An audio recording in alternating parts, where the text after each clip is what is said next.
Welcome to Talent X, the Talent Experience podcast featuring authentic conversations on the future of work. empowering you to better understand and deliver a best-in-class, future-proofed career experience. For more insightful conversations, visit talentxpodcast.com. We hope you enjoy this episode of the Talent X podcast. Hey, it's Rhonda Taylor. I'm here with another episode of Talent X. And today we have an incredible analyst with us from the HR space. She is the founder, CEO of H3 HR Advisor. She is well known in the women of tech world. And with joining us today is Trish McFarlane. Welcome, Trish. Thank you, Rhonda. It's so exciting to be here with you. Awesome. What's on your platter these days, Trish? What's the hot button in your world? You know what? That's a great question, and it changes from week to week and month to month. I've been noticing even faster pace than in prior years. But typically, my days are made up of working with primarily vendors in the HR space about dreaming and thinking about what needs to happen in the future of HR, because I was an HR practitioner for almost 20 years, and I always had this sort of running laundry list of things I wish I had. And so I turned that into my next career phase, which is really just trying to be a dreamer. Yeah, and you know what? That's where this conversation is going. You and I are going to dream. But first of all, we're going to benchmark. We're going to benchmark. Trish, I can do that with you.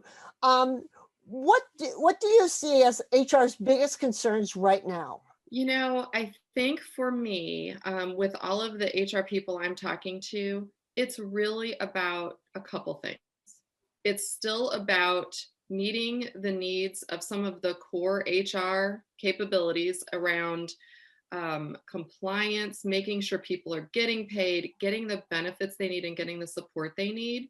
That's still top of mind. And probably because of the world situation with the pandemic, I think that's where their heads have to be first and foremost, making sure that at that base level that employees are feeling cared for and supported. When you start talking about kind of that next level in, I still believe that things around the way that we look at jobs and the way that we move people into jobs that maybe not yet created, which is we can get into the future a little bit later. But I think that HR people are starting to really spend time there too. And lastly, I would say they're really focused on how do you plan for a year ahead, like we normally would, at this time of year, when you have so much uncertainty. So it's challenging. I think this more than any year, they're having to get out the crystal ball and try and make some recommendations with maybe very little information or incomplete information. Right. And Trish, this is where we're going to take and rub our crystal ball, and we're going to start thinking, okay, where is HR going? Today we're witnessing a lot of transitioning that's going on, and you know what? It's interesting to see how every company is dealing with it. But I want to talk about HR on the other side. What's your vision, Trish? First of all, can we coin that term, HR on the other side? Because I think we haven't heard enough about that, right? Everyone is so focused on where they are right this minute. And like anything that happens, any disaster, anything that's thrown at us that's, very disruptive, there is another side. So I think that they need to start looking at what are the things that make their organization most stable, right? Look at that as your foundation, and then start thinking about, from a business perspective, again, it's sometimes hard to do when you're in the middle of all of this yourself, but from a business perspective, what are the accomplishments that we want to look back in a year, 2 years, 5 years, 10 years, and say we were able to achieve with our people? I think it's going to be more around the ability to look at jobs that have not yet been created and be super creative about finding the people with the right skills to fill those roles. And that's a tall order to fill. I know, right? And will there be such a term as job descriptions in the future? I hope not. Can I say that?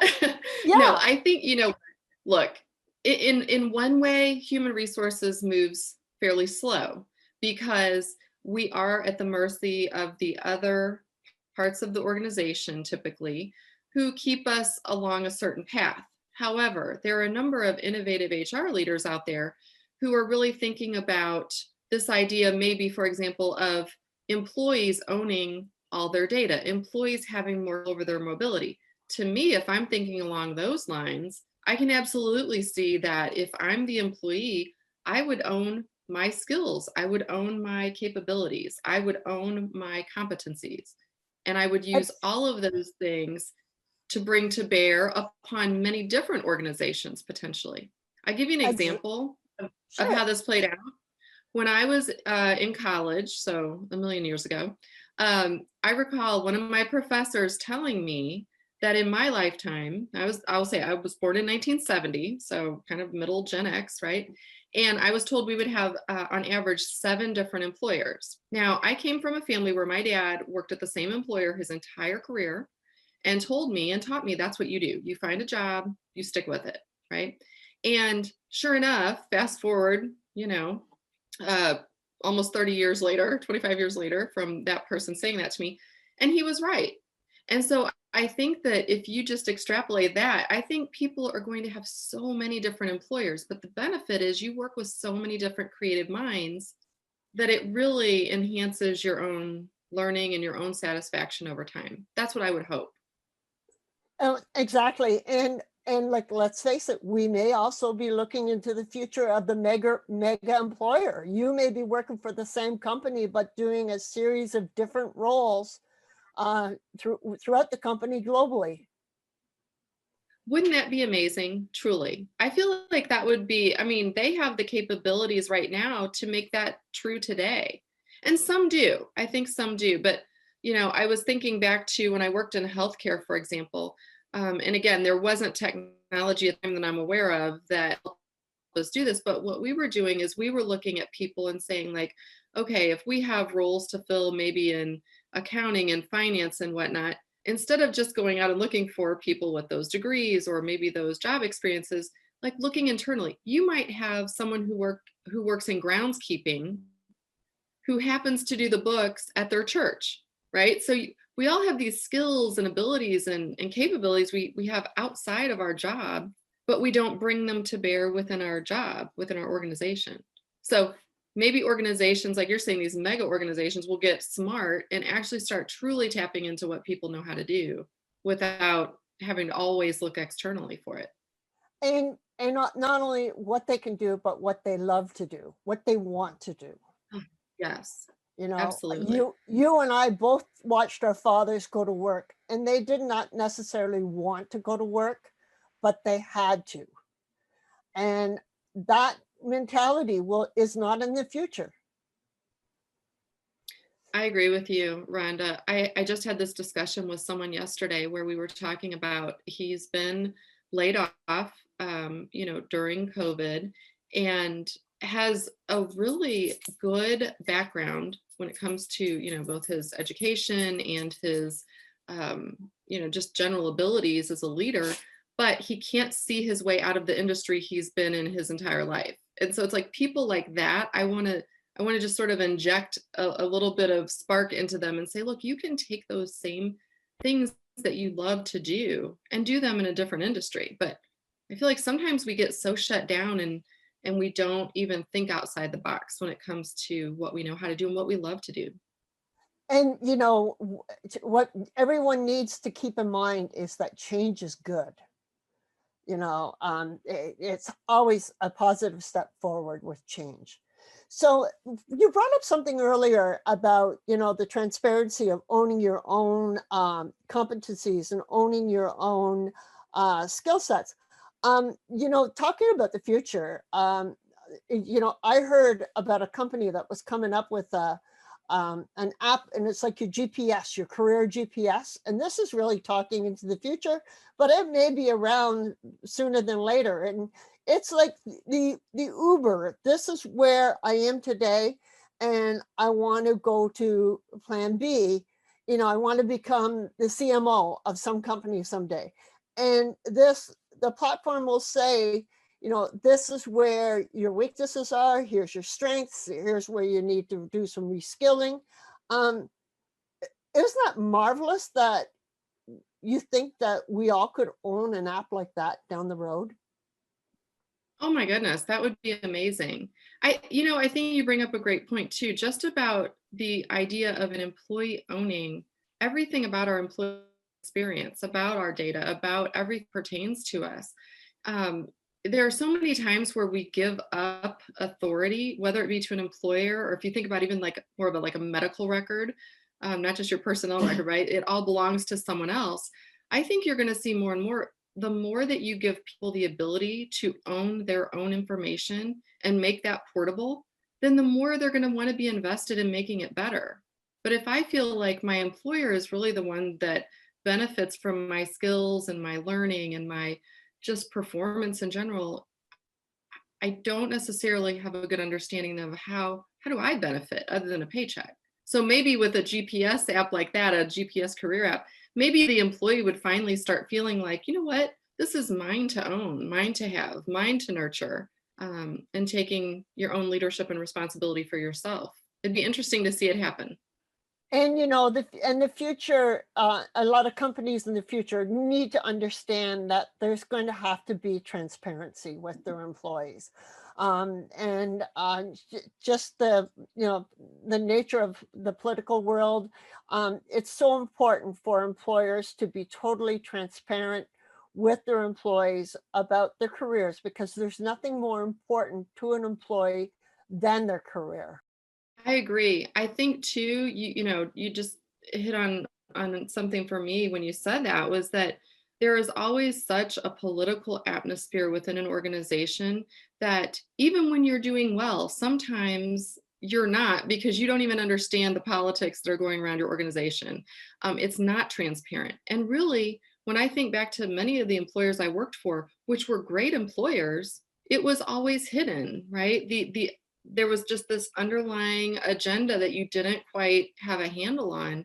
And sometimes by the time you're astute enough to identify that, or maybe start making the right connections, sometimes it's too late. Or sometimes you figure out you don't fit with that. So yeah, I agree. I think the more you can be transparent, the better it is. I'll give you an example. When I spent 10 years with PricewaterhouseCoopers, and that was sort of how I was raised up in human resources. We were very transparent with people.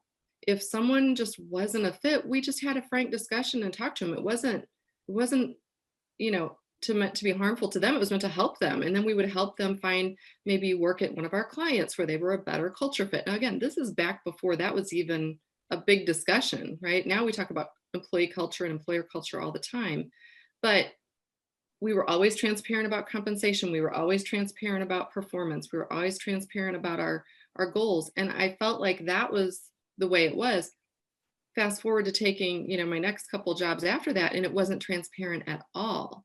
So it's very difficult, I think, depending on how you're raised up. I think if you're raised up without transparency, it feels scary to suddenly be open about things. If you're raised up with a great deal of transparency, you feel like the rest of the world is a little bit crazy because they're not. So I don't know. Are you seeing that? I mean, when you're dealing with organizations as well? Oh, exactly. Transparency is the new currency in the work Oh, I world. love that. People have complete trust in what they see. So we're seeing that more and more now, and we're also seeing, that the Black Lives Matter and all the movements that have occurred in the past are driving home some new behaviors. Mhm.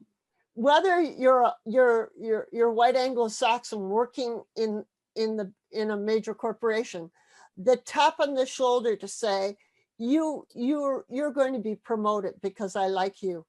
We have to thank Black Lives Matter, because they've taught us that we all need to treat people fairly. And I that's going really to be agree with part that. of the future. I agree with that. I think that anytime you have social injustice against anyone, when people are brave enough to stand up, um, you can't help but take notice. And to your point about changing behavior, I think that's the critical step. Because again, when I think back to, I've not been a practitioner now for about almost 7 years. And back then, even, and that's not that long ago, it was still an initiative. It was still something like check the box to, when you talked about diversity or inclusion.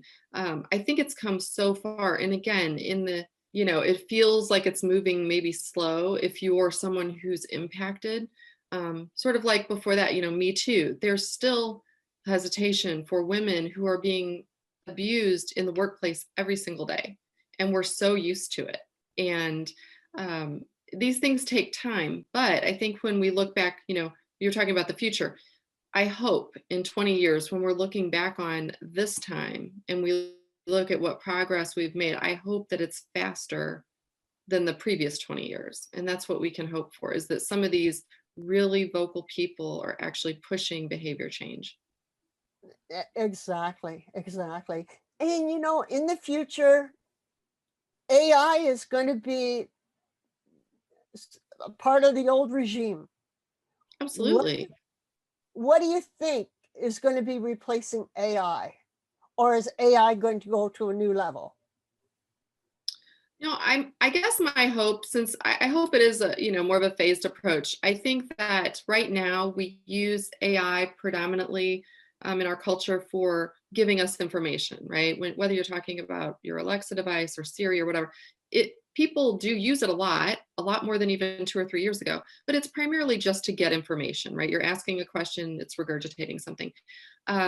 When I worked in product development, one of the things we were dreaming up was then, how do you really truly start making predictions based on that? And that's what's challenging, because people are sometimes quite predictable and sometimes completely not, as we all know. So I hope that the future, if I'm thinking 10 years out, 20 years out, I hope that it truly is able to predict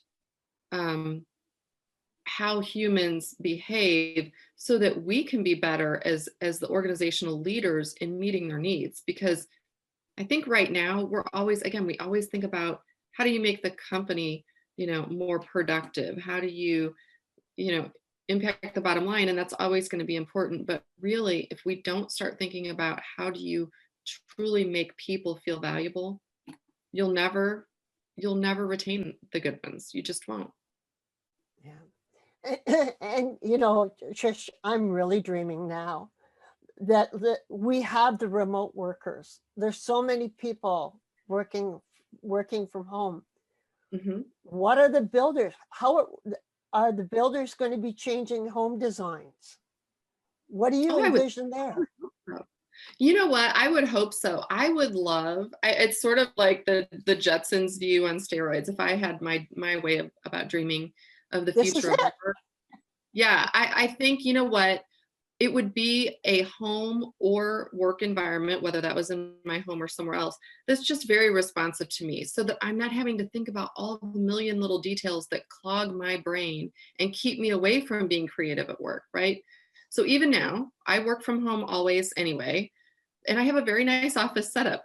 However, I'm thinking in the back of my head about kids and dogs, and is my water conditioner filter needing to be changed, and is the temperature right, and all these other little things. I wish I had a smart work environment where things like temperature were constantly adjusting to what my body temperature needed. I wish that my lighting, how many times now we're all on Zoom, right, or some version of that, and we're all worried about our lighting. Is the lighting right? Did I buy another light? Is the ring light reflecting in my glasses? I wish I didn't have to think about lighting. I wish lighting would just be what I needed in the moment. And really, from a work perspective, I wish I just had tools to where when I logged into whatever it is, maybe it's not even a laptop anymore, right? Maybe it's some sort of a visual clear board that would be in front of me. And it just knew by my thinking about it what I needed to see next. We all struggle with things like prioritization of our work because we're so scattered. What if we had technology that would truly prioritize our work by the things that were most valuable to us in the organization? What if the technology just knew that inherently? That would be amazing, I think. I don't know. I mean, what are the things do you think about? What if we never had to worry about Wi-Fi? Oh, wouldn't that be great, right? It's the simple things, right? And now we're all seeing, everybody who's working in an office or at the kitchen table, but I was talking with a builder, and they're saying that they're setting up workstations in homes now that not only, mom and dad can work at, but so can the kids. Little nooks and crannies where a workstation can be built. And like, let's face it, when I bought my first home, there were no docking stations in my home. And today is the norm. Every home has got a docking station in it. Oh, So, absolutely. I remember when computers came out, and well, my family couldn't afford that. We didn't, I didn't grow up having that. So yeah, having to sort of learn to use all these tools. It's interesting.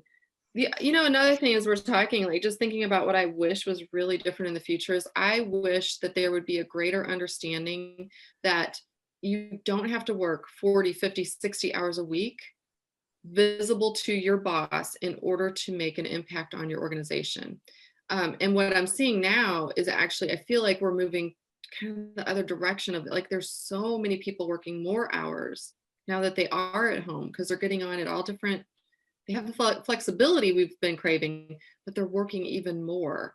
And I really hope that that kind of stops and we start seeing that there is maybe this week you only need to work 25 hours in order to achieve the goals of the organization and to be valuable. And maybe next week it is 50. But I would love to see more flexibility around the way that we quantify the amount of time that it takes to work. Because I can tell you the last team that I led that was a very large team, I would challenge them, and most of them worked from home, I will say, but they would still stay in like some little office or, like you're saying, a little workstation, a little nook or cranny in their own house. I would say, no, I want you to literally, like, go out, go find a lake, go find a pond, go find a stream, whatever, go sit by water, go sit in a field and just take a pad of paper and think. Like, I wish the future of work was really just about thinking more to spark creativity somewhere other than in a room with four walls, whether that's in an office building or in your home. I just feel like people need to get out. Trish, this has been so much fun, and we could go on for hours. I know, right?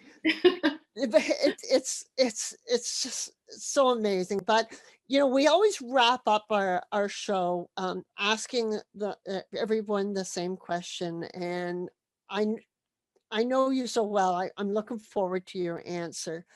And it's what you do your job so well, Trish. You're excellent at what you do. Being an analyst in the space, you're well respected.